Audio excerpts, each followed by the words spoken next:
നമ്മുടെ എല്ലാം വീടുകളിലെ കാര്യങ്ങൾ വളരെ ഭംഗിയായിട്ട് ചെയ്യുന്ന വ്യക്തികളാണ് സ്ത്രീകൾ. എന്നാൽ ഈ തിരക്കിനിടയിൽ അവരുടെ സ്വന്തം ആരോഗ്യം ശ്രദ്ധിക്കാൻ കഴിയാതെ നിരവധി തരത്തിലുള്ള ഹെൽത്ത് ഇഷ്യൂസ് മൂലം അവർ ബുദ്ധിമുട്ടുന്നുണ്ട്. അതിൽ മേജർ ആയിട്ടുള്ള ഹെൽത്ത് ഇഷ്യൂ ആണ് PCOD.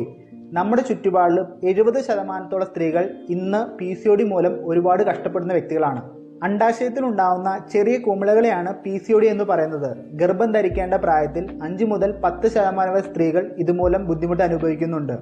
അതുകൂടാതെ 2 മുതൽ 3 മാസം വരെ പീരീഡ്സ് ലേറ്റ് ആവുകയും ഇത് ഫ്യൂച്ചറിൽ നിറയെ ഹെൽത്ത് ഇഷ്യൂസ് ഉണ്ടാകാനും കാരണമാവുന്നു. PCOD പോലുള്ള ഹെൽത്ത് ഇഷ്യൂസ് നമുക്ക് ഉണ്ടാവാനുള്ള മെയിൻ റീസൺ നമ്മുടെ തെറ്റായ ജീവിതശൈലിയും തെറ്റായ ആഹാരരീതിയും അതുകൂടാതെ സ്ട്രെസ്സുമാണ്.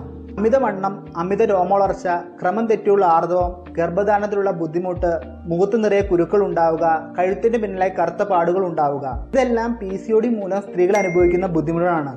ഇത്തരത്തിലുള്ള ഇഷ്യൂസ് നിങ്ങൾ ഫേസ് ചെയ്യുന്നുണ്ടെങ്കിൽ തീർച്ചയായും നിങ്ങളുടെ ജീവിതശൈലിയും നിങ്ങളുടെ ആഹാരരീതിയും ക്രമീകരിക്കുക. അതോടൊപ്പം സ്ട്രെസ് ഫ്രീ ആയിട്ടുള്ള ലൈഫിലോട്ട് എൻ്റർ ആവുക. അതല്ലെങ്കിൽ ഫ്യൂച്ചറിൽ നിറയെ ഹെൽത്ത് ഇഷ്യൂസ് ഉണ്ടാവാനും അതുപോലെ നിങ്ങൾ ഒരുപാട് കഷ്ടപ്പെടാനും ചാൻസ് വളരെയധികം കൂടുതലാണ്.